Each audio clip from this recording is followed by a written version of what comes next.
Bonjour les sportifs connectés, c'est Jérôme du blog montrecardiogps.fr. Je viens de terminer le test de la Coros Vertix 2. Alors, je vais aller droit au but. C'est la première concurrente crédible des Fenix 6 Pro et Saphir. Là-dedans, on a maintenant un écran plus grand, la cartographie et 135 heures d'autonomie en enregistrement GPS avec la meilleure précision, c'est-à-dire un point toutes les secondes. C'est pas un mode GPS dégradé, c'est vraiment le mode classique qu'on utilise avec toutes les montres GPS depuis des années, le mode enregistrement 1 seconde. Là, cette fois, on a une autonomie de 135 heures. La grosse innovation, c'est la première utilisation du géopositionnement par double fréquence. Ça améliore grandement la précision. Je vous explique la différence technique qu'il y a derrière ça. Et puis, il y a un électrocardiogramme qui est intégré dans la lunette et la plaque arrière qui permet de mesurer précisément la variabilité de fréquence cardiaque. Je vous détaille tout ça. Je commence par les caractéristiques techniques et physiques. Donc, alors, le boîtier est plus gros. On est passé à un boîtier de 50 mm. Alors 50 mm, c'est du bord de la lunette au bord de la lunette. Si on intègre la molette et puis le petit renfort ici, c'est 55 mm. Donc c'est assez gros. Malgré l'utilisation de titane, elle pèse 91 grammes, donc même chose, c'est assez lourd. Cela dit, ça permet d'intégrer un écran plus grand. On a maintenant un écran qui fait 35 mm de large, 280 par 280 pixels pour la résolution. Il est tactile dans certains cas. Alors, on ne peut pas, par exemple, l'utiliser pour défiler les widgets. En revanche, on peut l'utiliser dès qu'il y a un graphique à l'écran ou, par exemple, sur la cartographie.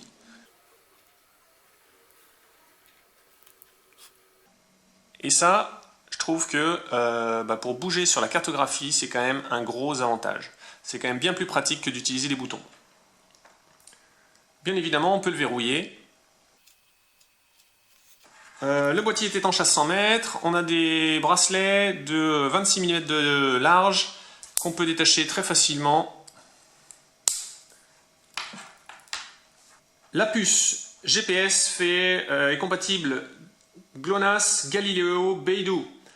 Et maintenant, on a la possibilité dans les menus d'utiliser les 4 systèmes de géopositionnement en même temps.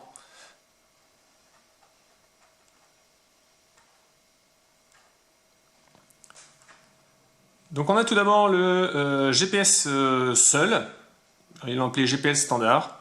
Système activé, alors c'est système avec un S, donc là les 4 systèmes de géopositionnement sont activés. Et puis on a les 4 systèmes de géopositionnement plus l'utilisation de la double fréquence. Je vous expliquerai ce que ça, dans l'article sur le blog, je vous ai expliqué comment ça fonctionne, ce que ça change. Comprenez simplement que la précision, elle est vraiment meilleure. Alors bien évidemment, on change l'autonomie. Dans ce mode-là, on a 135 heures d'autonomie.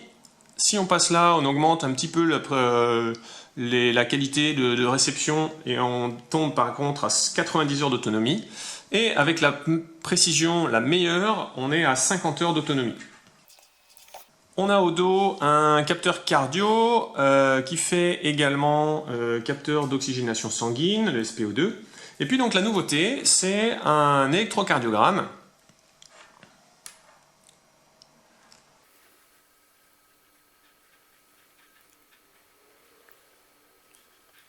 qui permet, donc en plaçant ses doigts sur la lunette, de faire un test de variabilité de fréquence cardiaque pour la mesurer de manière beaucoup plus précise qu'avec une mesure optique.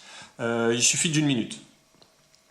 On a aussi un lecteur de musique et puis une connexion Wi-Fi qui est quasiment pas exploitée. En termes de widgets, on est passé à des widgets présentés en mode aperçu, comme chez Garmin.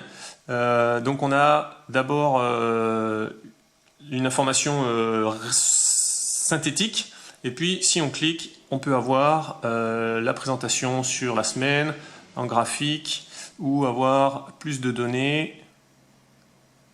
Voilà, les widgets Evolab sont intégrées. Donc si vous ne connaissez pas, j'ai fait un article qui présente toutes les métriques physiologiques liées à la mise à jour Evolab. Si vous êtes intéressé par l'achat d'une Vertix, je mettrai dans la description un lien qui vous renverra chez Iron, mon partenaire. Et, pour vous, c'est pas plus cher et Iron me reversera une commission au passage. Pour l'utilisation sportive, on a 23 profils sportifs. Alors je vais en citer que quelques-uns qui sont particuliers. On a un mode piste d'athlétisme qui intègre un algorithme qui est plus précis pour mesurer la distance. Il y a un mode triathlon pour enchaîner les 3 disciplines sur le triathlon. On a un mode ski de randonnée qui intègre une détection automatique des montées et descentes, ce qui permet d'avoir des affichages différents à la montée, à la descente. Et puis un mode musculation qui lui intègre la détection des mouvements et le comptage automatique des mouvements et des séries. On peut afficher jusqu'à 8 données par écran.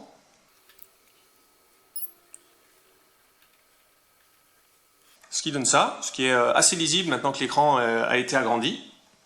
Et puis pour les activités de course à pied, vélo, natation et musculation, on peut programmer des entraînements.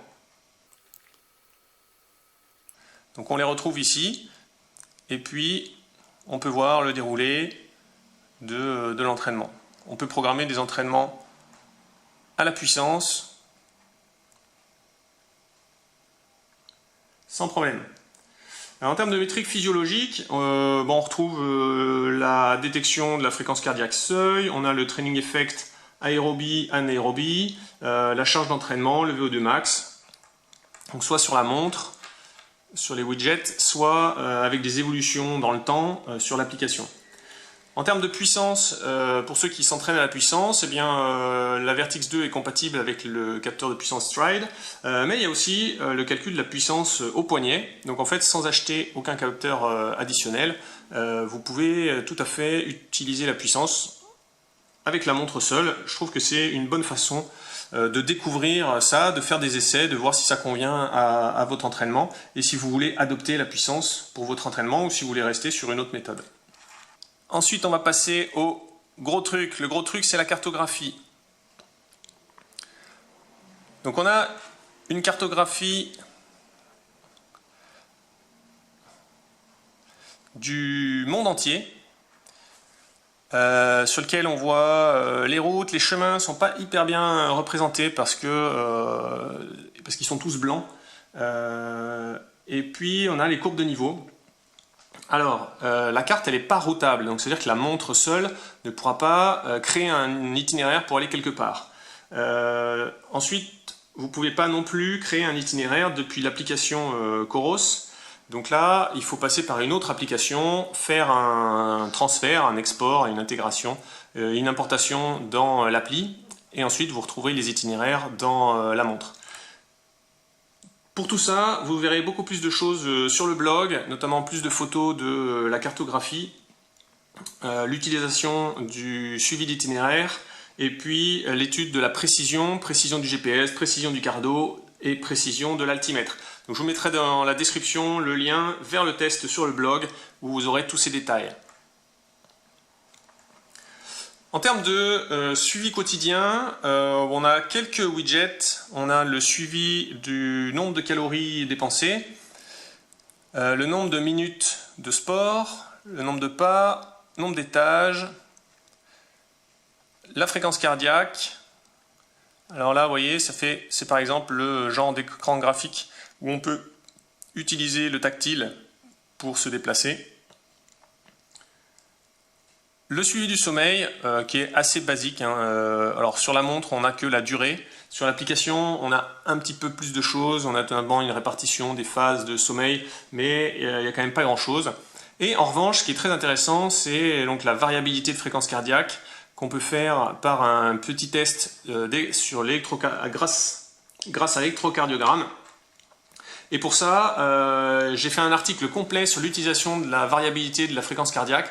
C'est un super indicateur pour suivre votre état de récupération et voir quand est-ce que vous tombez en surentraînement et quand est-ce que vos séances d'entraînement commencent à impacter votre fraîcheur. Donc je vous mettrai le lien dans la description si vous voulez plus de détails. Et puis côté montre connectée, voilà, c'est très basique. On a les smart notifications qui sont reçues. On peut aller voir le détail en cliquant et lire des messages assez grands à l'écran.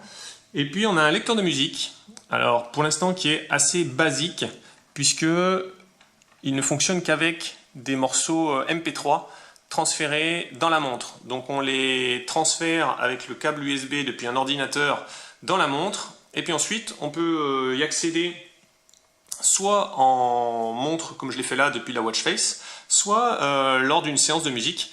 On y connecte simplement un casque audio en Bluetooth, et puis ensuite on peut écouter sa musique en faisant du sport. Alors il faut savoir que lorsqu'on écoute la musique en plus du GPS, on tombe à 25 heures d'autonomie.